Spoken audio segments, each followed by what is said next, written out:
With the holiday season almost upon us, it is time to toast to good times with friends. But there's a new trend growing in Pittsburgh featuring alternatives to alcoholic drinks in area bars. But that doesn't mean your mocktails have to be any less merry. Pittsburgh Magazine dining critic Halby Klein is here to tell us about this trend and to share a few of his favorite drinks here in the Pittsburgh area. Thanks for being with us. Yeah, thanks for having me. So we're going to start with this, and this came from Apteca. This came from Apteca. So Apteca is one of the places that's really at the forefront of this, and they have a bunch of different things on their menu.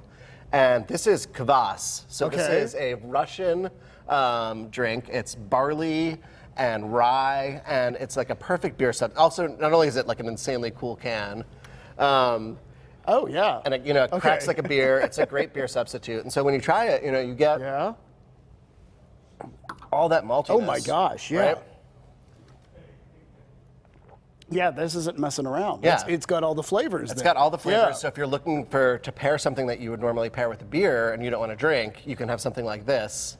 And I think it's really great. And they've got birch water. They have this black pepper soda cocktail that they make there. That's basically like a black pepper syrup and lemon and sparkling water. And it seems like it would be like really like intensely peppery, but it's really not. You just get a little bit of that taste from it. Right. And so where did this trend come from? Like, as you would think in the age of Uber and whatnot, people, would be fine with maybe going out and having a drink because they have a ride home. They don't have to worry as much about that sort of thing. And yet this is growing. There are more people who don't necessarily want alcohol to party, right? Yeah, it's really becoming a thing. And I mean, I think people choose to drink for a variety of different reasons.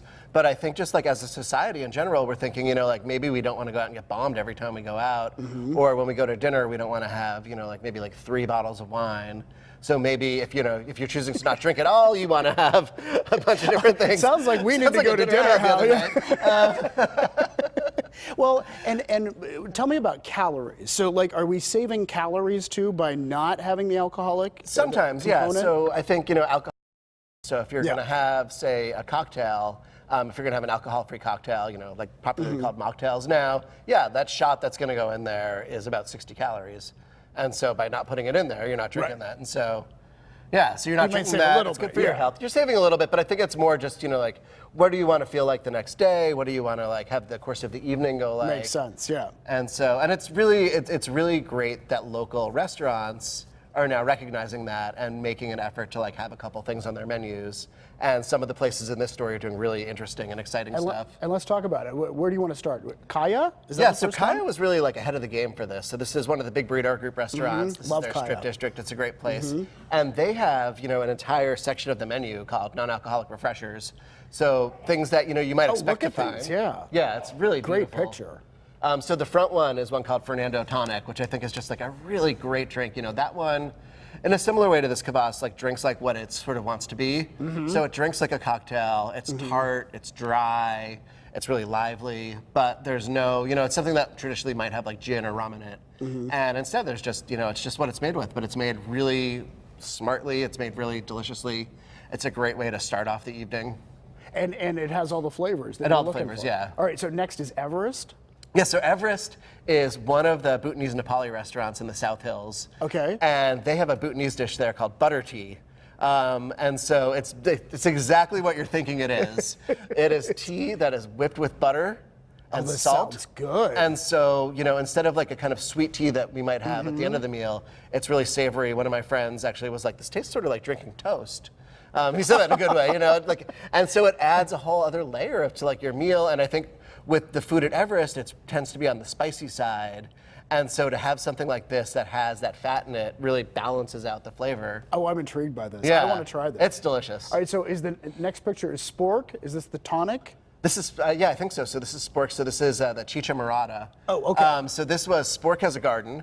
And what they decided to do with some of the stuff in their garden that didn't, they grew this corn called chicha morada, that is like this like red flinty corn, and they didn't really have enough of it to put on the menu, so they juiced it and went back to this ancient like pre-Inca recipe.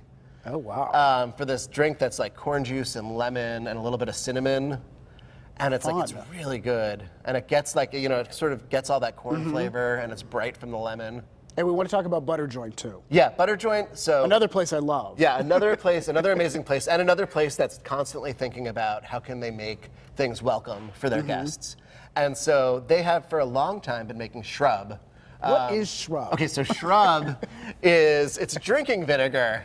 It's drinking vinegar, yeah. Oh so, my gosh. Which sounds... See, I pictured they took something from an actual shrub. Right, Okay. yeah, juice of a shrub. So basically, it's a English colonial method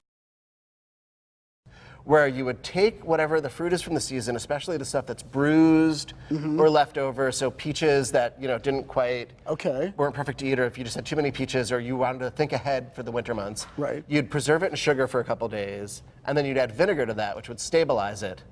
And so you get this thing that the vinegar not only preserves the fruit, but it really it highlights the peachiness of a peach.